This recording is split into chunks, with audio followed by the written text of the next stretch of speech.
Hello, Northview. I wish I could be there with you this weekend, but I'll be back next weekend to present the final message in this amazing series, Tough Questions. But today I have the great privilege of introducing to you a man who is a respected colleague, co-author, mentor, and one of my best friends in the whole world. Dr. Stoop and I started writing books together in 1991, and we're still writing. Together, we're the editors of the Life Recovery Bible, and we wrote Take Your Life Back, the source of our Northview Summer Series in 2016. In addition to being a great writer, he's a clinical psychologist, adjunct professor at Fuller Seminary, and co-host with me on our daily radio program, New Life Live. Just this week, I received an email from a mother who called and talked to Dave on our program about 20 years ago. She was calling about her drug-addicted son. She wanted to thank Dave for his advice because it led to this boy being a 40-year-old, happily married, successful tech expert. No one knows more about addiction and recovery from a biblical perspective than Dr. Stoop. And as you will see, his knowledge is much more than information. It's personal. Please welcome my wonderful friend, Dr. Dave Stoop. Thank you. Thank you. That's quite an introduction, and I have to live up to it now. I feel like I know something about this church because Steve brags about all the incredible things that are being done here. When we get a break on the radio or when we're together, he talks often about Northview Church, sort of making me jealous, but I go home to 80 degrees, so I don't think it'll work. It was beautiful this morning. As long as you don't live here, it was beautiful. Well, I grew up in Cleveland, so I know what the weather is like, and I got out of there as soon as I could and never looked back. But we're talking this morning about the opioid epidemic, and to give you a sense of what kind of epidemic it is, I have a few statistics relating to the problem.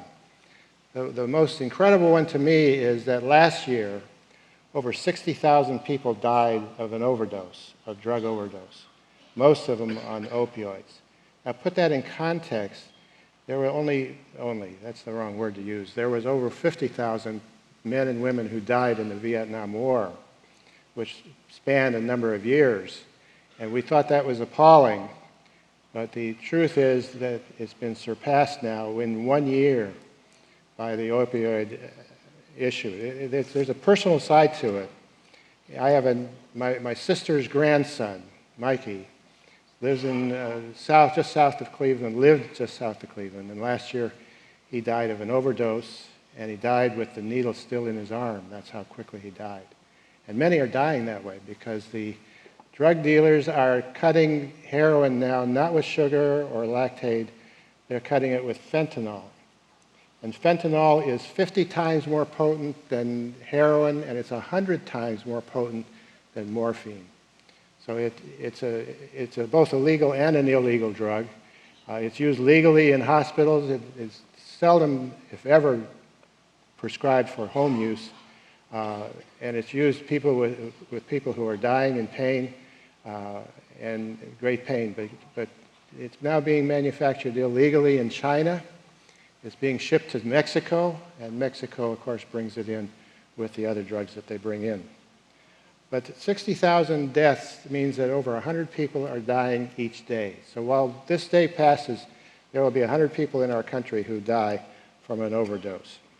Today, just in one day, there will be 580 new heroin users. 580 people will start using heroin today, every day. 3,900 people will initiate non-medical use of opioids. The Indy Star, which I guess is your newspaper, said that in Indiana alone, 288,000 people have used opioids for non-medical use. That's 1 in 20 have used opioids for non-medical use. So look around. Just think every 20 people, one of them is using opioids for non-medical purposes. In 2016, here in your county, in Hamilton County, there were at least 36 deaths from overdose, mostly in the 25 to 34 year age range. And I would be willing to guarantee that when they get the statistics for 2017, it will at least be double that, if not more, because that's the rate at which it's growing. Now, what are opioids? It's probably the most addictive medicine that you can get, and it includes morphine, codeine, and heroin as the natural substances, but most of them are synthetic substances. There's oxycodone, Percocet, OxyContin, Vicodin, methadone, tramadol, and fentanyl. These are all opioids. There are other drugs that are addictive. Steve and I were in Florida a couple years ago speaking at a treatment center, and we were talking with the medical director, and he said that it had been 5 years ago, 70% of his residents, inpatient residents, would have been alcoholic, dealing with alcoholism. He said today 70% of his residents were dealing with prescription drug addiction. And since then, that was a couple years ago, since then that's probably increased. He was listing the addictive drugs such as Xanax, Valium, Ativan, and Klonopin, and he also included Adderall and Ritalin, which was a surprise to me. I hadn't encountered that prior to that, but not soon after that time we talked together, I had a young man come in who was referred by a treatment center. He was in treatment for addiction to Adderall. He had crushed the Adderall pills and snorted them through his nose. So it's a large problem. Now, you can ask, well, who's at fault? Well, Big Pharma is one of the things at fault. There's a company called Purdue Pharmaceuticals. It has nothing to do with Purdue University. Steve wanted me to make sure I mentioned that. That was exposed last summer in a long series in the LA Times. Two psychiatrists own it, and they've made billions of dollars off the sale of OxyContin and Percocet. And the sales have dropped off because they're putting more and more restrictions on the use of the opioids. And so now they're turning to Europe and to Asia to try to do the same thing that they did here, which means they were training doctors in the use of the medication. And even they had influence with the Food and Drug Administration to get their drug certified for use twice a day, every 12 hours, which antagonized the whole problem because its effectiveness only lasted for 4 hours. Now, well-meaning doctors are prescribing it. My wife had a knee replacement last fall, and I've had one of those, and it's a very painful operation. My knee looked like a football, an old weathered football for a while. It was ugly. Now I got a nice scar, but she finished.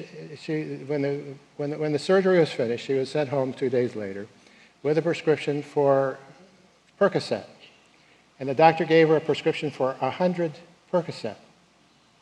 Now she took it every 4 hours because they've changed the usage on it now for about 5 days, and then she forgot to take it at night, and she hadn't bothered to take it in the morning.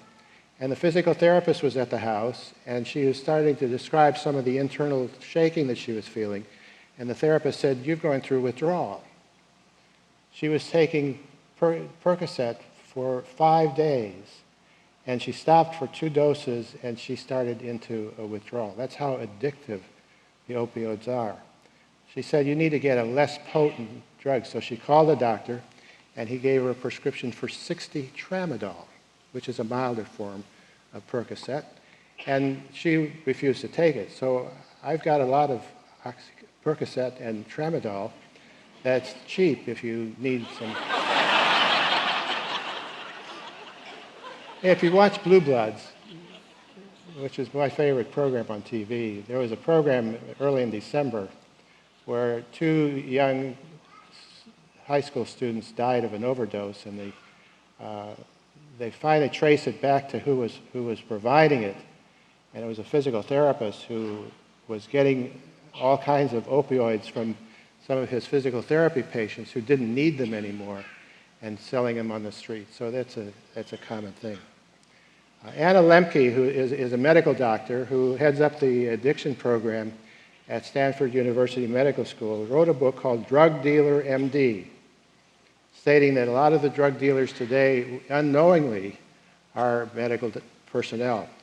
And there's a quote from the book What began as a good faith effort to improve the lives of patients in pain soon gave way to an epidemic of opioid painkiller overprescribing. The pharmaceutical industry, specifically the makers of OxyContin, that's Purdue Pharmaceuticals, played a pivotal role in the epidemic. The LA Times last summer exposed them and how they trained doctors.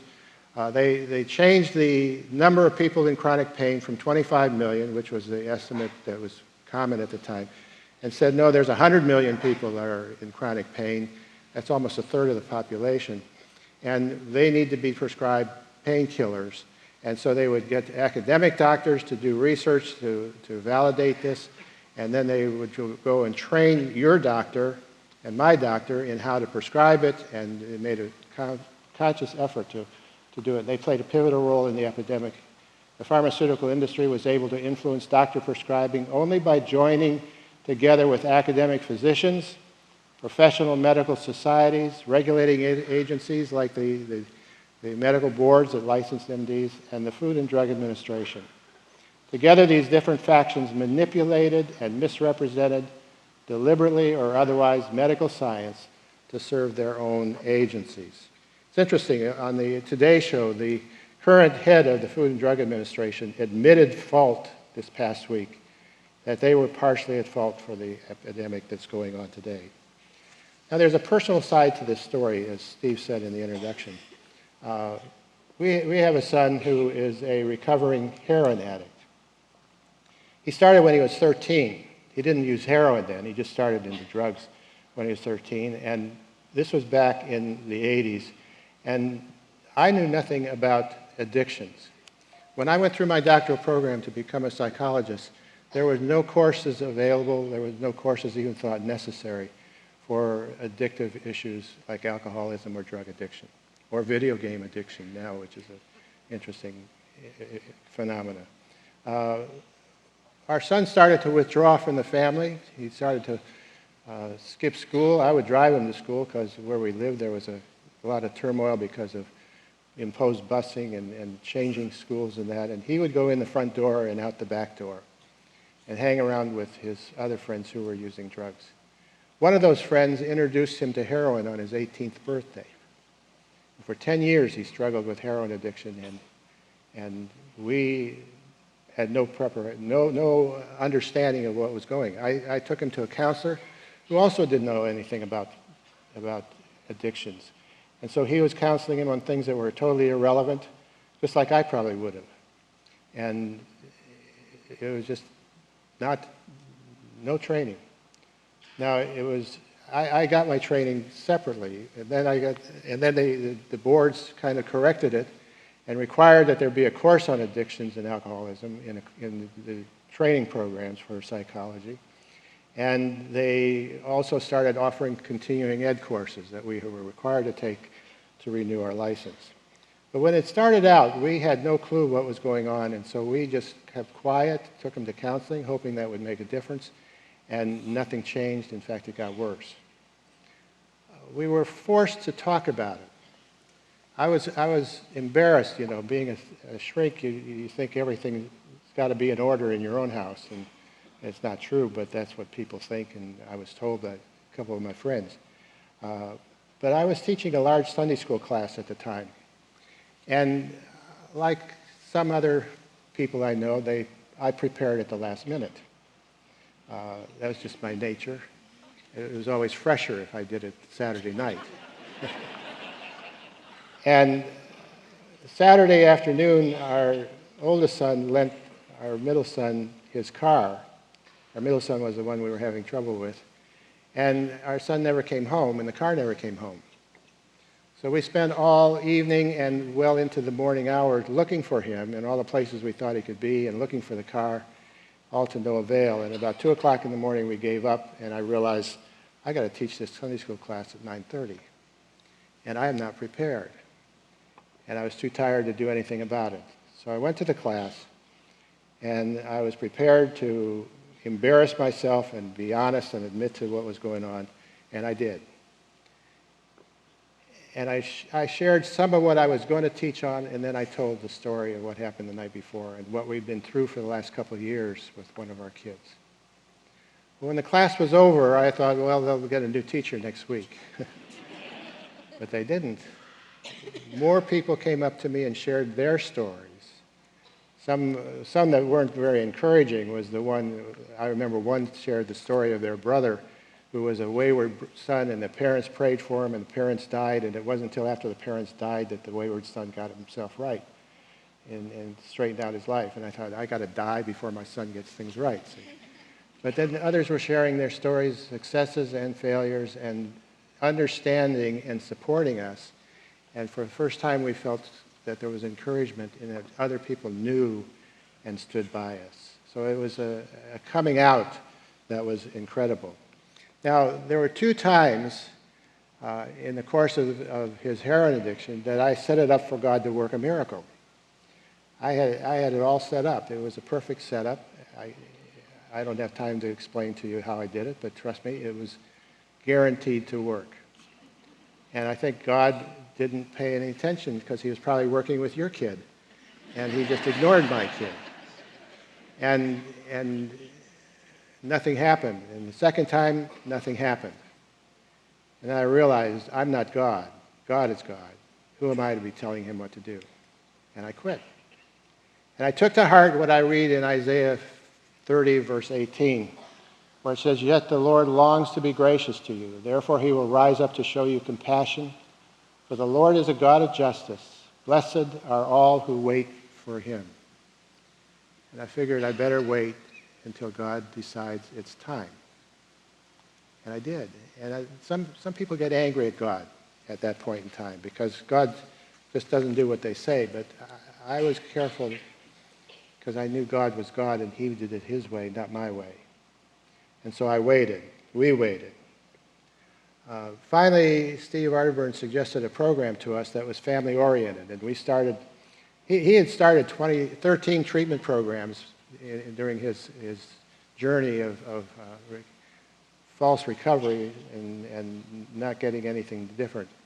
But he started 13. One of them, a lot of them didn't know what they were doing. One of them, he was forced to wear a toilet seat around his neck as an initiation into the program. Well, he didn't initiate into the program. He left, and he left a lot of them. He finished 1 or 2. But then Steve told us about this program that was family-oriented, and we signed up for it. And what we had to do, we had to go to a group therapy setting where we were in a group with other addicts and other family members. Nobody from our family was in it. Our sons were supposed to go to a different group, and one of them was to go with his wife to a different group. So there were 6 of us that were all going to group every week, once a week. And my encounter was not easy. I'm used to running groups. I don't like being in a group as a participant. I want to run it. And I had no way to run it. I was a participant. And so I come into this ongoing group where people knew each other, and we introduce ourselves. And I say, I am Dave, and I'm here because my son has a problem. Well, there was a young 20-year-old man sitting across from me who just about came off his seat. He said laughingly to me, that's what my father said when he first came to this group program. You're going to find you're here because you have a problem. And they sat back down, and I sat there and said nothing. But he was right. I found out, I got to know him. He was a neat young man who was an alcoholic starting recovery. He was able to pass the Highway Patrol sobriety test, and even when his dad gave it to him, he could pass it. And he passed it the last time with what they found to be a 0.28 blood alcohol level. Now, that may not mean a lot to you, but I think the definition of intoxication for driving while drunk is 0.08. So that's 3.5 times the amount of alcohol in his blood system as somebody who is considered legally drunk. If most of us had a 0.28 blood alcohol level, we would either be in the hospital dying or we would be in a coma. He could pass the drug, the sobriety test without a problem with that kind of alcohol in his system. Now, what happened was we started to recover. Well, we didn't finish the program. It was a year-long program. And we had to do family therapy. I said that. Our son had to be in individual therapy. Then we had to go to Al-Anon once a week. And then we had to also go to what's called a speaker meeting every Monday night, and for 6 months. And one of the counselors was always there taking attendance, because if you missed, you were kicked out. Well, somehow my wife slipped and said that we hadn't been to Al-Anon, and she got in trouble. I kept my mouth shut. And the counselor said, well, you need to go to 30 meetings in 30 days. My wife thought a moment and said, I can't do that. I don't have any time to do that. And the counselor said, well, then you got to do 90 meetings in 90 days. And she repeated, I can't do that. And then the counselor said, well, you need to leave then. So we were kicked out. I got up and left with her. I wasn't going to embarrass her and not leave. But we learned enough that we were different. One of the things that we did during that time was we pressed charges against our son, put him in jail. Now, there were times when I would pay the bail, I'd pay the lawyer, because I wanted to keep him out of the system. And it was foolish. It was a waste of money. And finally, we learned that, no, you let them face the consequences of their behavior. That's what tough love is all about. And so one morning we got up and our stereo equipment was missing. We called the police, and our son was missing, of course, too, because when he was using, we didn't know where he lived or what he did. He lived on the streets. And the officer starts taking a report, and he's writing in his book, and he stopped and he said, could one of your kids have done this? We said, yeah.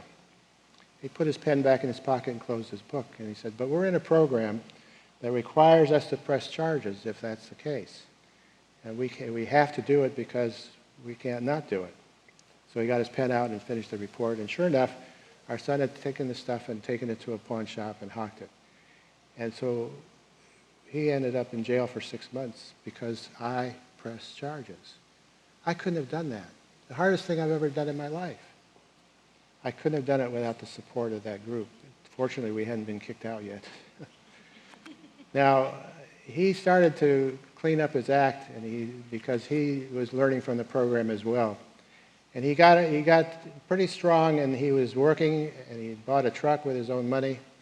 And he stopped by our house on a Friday to leave us the money he had borrowed that week for his lunch, $10, I think. And then he was going to go to pick up his girlfriend and take her to dinner. Well, he never got to his girlfriend's house. She called and said, where is he? We said, we don't know. So he never came home. He never contacted us. He just disappeared. A couple of days later, I found his truck at a used car lot, and he had apparently sold it back to the people he bought it from. And he found out later he'd met a former friend who was addicted as well. They went on a run and disappeared, and we had no idea where he was. About 6 months later, we don't know if he's dead or alive, because there were many cases of that kind of a situation. His girlfriend calls and says, have you heard from your son? And we said, no. She said, well, if you do, tell him to call me, because my brother just died of an overdose, and he was the only friend that he had, and he'll want to know what happened. Within 30 minutes, our son calls out of the blue, and we said, you need to call your girlfriend, and then call us back. He was in Colorado, and he had gone on a run and had stayed on that run for 6-7 months, and we sent him a bus ticket, no money, just a bus ticket, to come home. He was a pallbearer, and then he got in touch with the guy who was heading up the Teen Challenge program, and he went into Teen Challenge. Now, the word on the street back in those days was, if you're serious about getting out, you go to Teen Challenge. And it started him on the path of recovery. He's been clean and sober now for 29 years. We got our son back.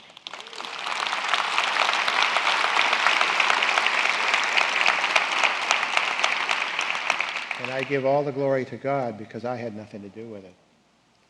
I stood back and allowed God to work in His own way and His own timing, and that's because a lot of people were praying. Now here are some things that I've learned over the years. we all have problems. Paul tells us this in Romans 5. So we can rejoice too when we run into problems and trials, for we know that they help us develop endurance, and endurance develops strength of character, and character strengthens our confident hope of salvation, and this hope will not lead to disappointment. And Paul was saying the same thing that James says in James chapter 1, where he says, "Consider it pure joy, my brothers and sisters, whenever you face trials of many kinds." Now, you don't have joy over the trials. There was a period of time when people were trying to say you got to thank God for the problems. And fortunately that teaching has diminished. You don't thank God for the problem. I don't thank God for the fact that my son was a heroin addict. But I am grateful to God for what he taught me in that process, and the character that he developed in me, and the endurance and perseverance that he developed in me during that time. I would not trade away that experience for anything. But I sure don't ever want to go through it again. Now, Gary Smalley used to say, Gary's not with us anymore, but I remember him saying, when I get a problem, I say, whoopee, God's going to teach me something new. And that's kind of the way Paul meant it to be taken. We count it all joy when there's problems because God is going to do something in you. And he took a long time with me because I was a slow learner. But here's some of the things that I've learned. I've learned something about the power of prayer. Because when you're powerless, that's really all that you have left is to pray. We were in Australia when speaking at a series of churches going through, and we were in Adelaide, and we got a call from home saying that our son had been arrested in Los Angeles. And we couldn't do anything. We just said, okay, well, let him stay there until we get home. But some other family member did the enabling job. They went and bailed him out, which we were learning not to do at that point in time. But we were with the church, and they could tell something was wrong, and they asked us what was wrong, and we told them. And they said, well, we're a prayer warrior church. That's a big part of our ministry. We pray for people really effectively, and we would like to begin praying for your son. I hope they're still praying. Maybe that's why he's got so many years of sobriety. But they started praying, and we started, once we went public with what was going on, we enlisted anybody that was willing to begin to pray for him, and we prayed for our son, and everybody else was praying for our son. And we prayed together as a couple. We've been praying together on a daily basis, my wife and I, for almost 50 years. And it's been the thing that carried us through. When we were in the midst of the problems with our son, sometimes all we could pray was, God, help us. We were so exhausted and so broken, we didn't have much of a formal prayer. It just help. And God did help, see.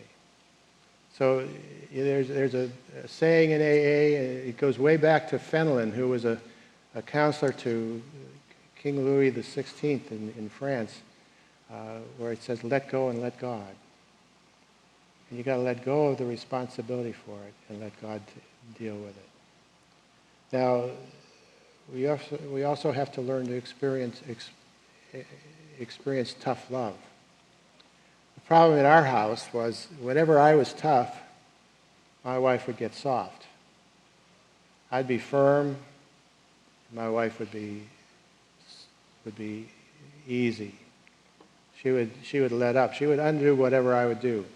And then sometimes it was the other way around. She was being tough, and I was being soft and kind and undoing anything that she was doing.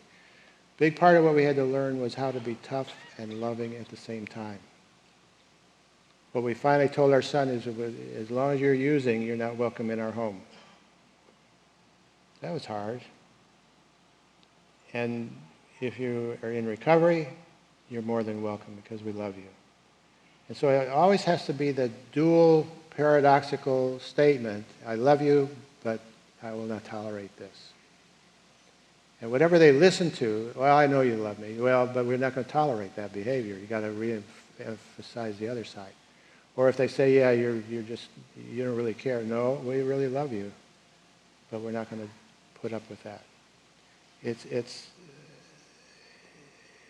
It's interesting that in the parable of the prodigal, there are recovery principles of what we're to do when somebody is off base spiritually and emotionally and family-wise. Luke 15 tells the story, and it's a radical story.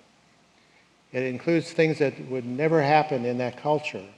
But Jesus tells his Jewish audience, who were aghast probably at the statements that he said, no son would ever ask his father for his inheritance. It's like saying, I wish you were dead.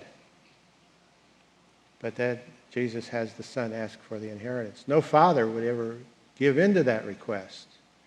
But Jesus has the father give in to that request. And he gives the son his money, and the son takes off and wastes the money by living lasciviously and finally comes to his senses. Now the important thing to see in that is what tough love is teaching us. The father never went looking for the son. The father never bailed out the son. The father never sent him a little bit so that he'd have something to eat. The father did nothing except watch the road. Look at Luke 15:20. So when the young man got up and went to his father, this is what happened. But while he was still a long way off, his father saw him and was filled with compassion for him. And he ran to his son, threw his arms around him, and kissed him. And no father would run either in that context. But Jesus is making a point about the welcoming of the prodigal back. But it's interesting to see that the father never did anything to get the son back except watch. He watched for the road, and on one day he saw his son returning, and he ran to him and kissed him and loved him with compassion. So there's the tough love. Don't do anything, and then when the things are right and he starts to return, you run to him and love him. Now the other thing I learned was that addiction, any kind of addiction, is a family process. It's a family disease. If somebody in your family is dealing with alcohol issues, it's a family disease. If you've got somebody you love who's addicted, it's a family disease. Everybody's involved in the problem. And I should have known that. I was trained in family systems, and yet, like a lot of counselors, we don't apply what we learn to ourselves because we're too subjective. But it is. In one of the programs, the one program, maybe the two that our son completed, we did a family week, and his girlfriend did a family sculpture of our family. Well, that's where you take the family members and you set them up in a posture and behaviors that kind of illustrate how you see the family. And she had me sitting in the center with a book. I was reading a book. And she had my wife kind of running back and forth between everybody, making sure they were all okay. My oldest son was off somewhere else because he was the hero. He was a hard worker. He made the family look good. And our youngest son was kind of going around the outside of the circle saying, I'm here, and nobody paid any attention to him. Well, I didn't like that sculpture because she made me the problem. And I was the problem. I was part of the problem because I was preoccupied often. I was in my doctoral program. I was preparing for a career change. I thought I was available. Didn't matter what I thought. It mattered what my kids thought. And when my son and I talked about it after he was in recovery for a period of time, he said, you were just never available as far as I was concerned. So he lost me. So it's a family illness. See? Now the fourth thing that I've learned is you got to get help and you got to get educated. You can't deal with these things on your own. We had to get help, and we kept having to get more help until we finally got it right. And we had to get educated. Now, my 6 months of speaker meetings was the best education I've ever had.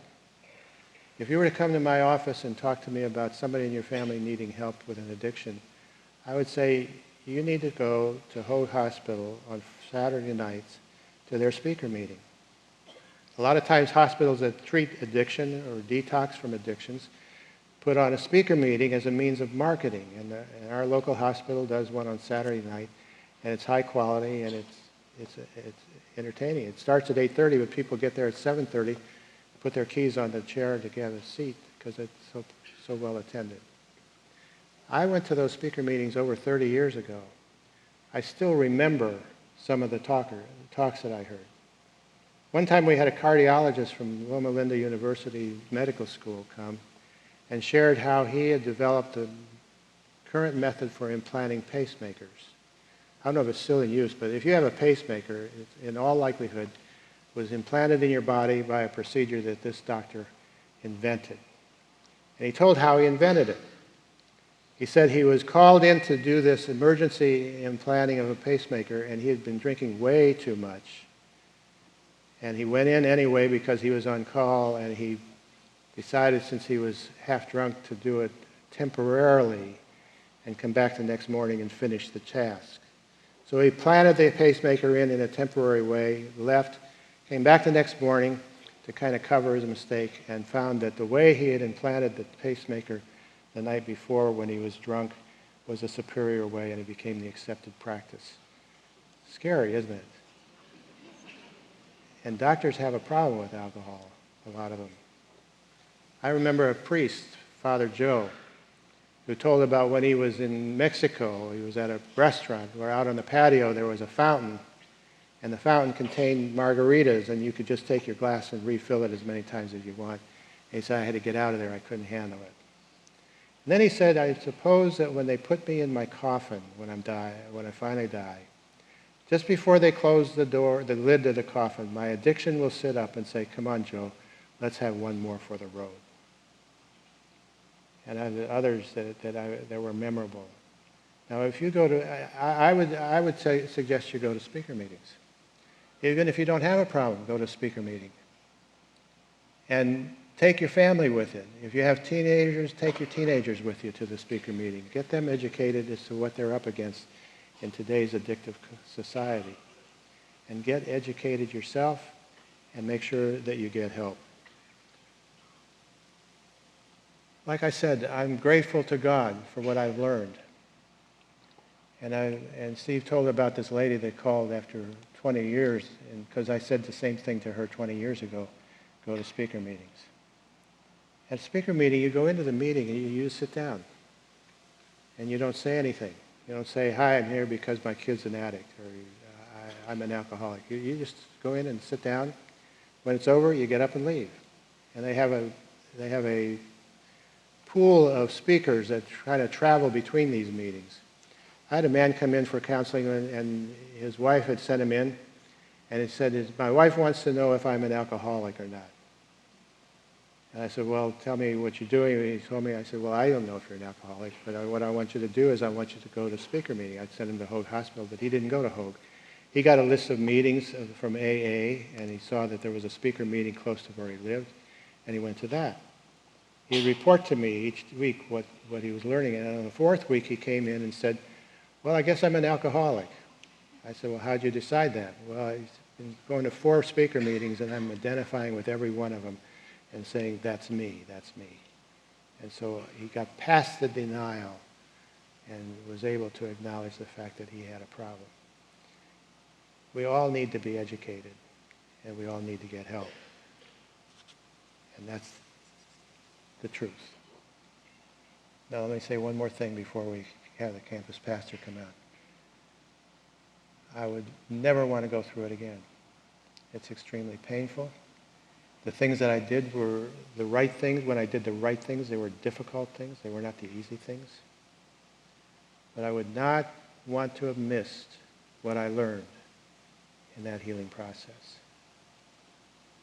And someday my son's going to write the book about what he learned in that process. He's already written one, but he's got to be rewritten to hit today's market. But it's great what God can do when we allow him to, and we get educated, when we see that we're all part of the problem, and we get the help that we need. Oh, one more story. I had a lady come in because she had been almost depleted all of her cash. She was older, retired, had a 30-year-old son who was always in trouble, always in trouble. He was addicted to Adderall.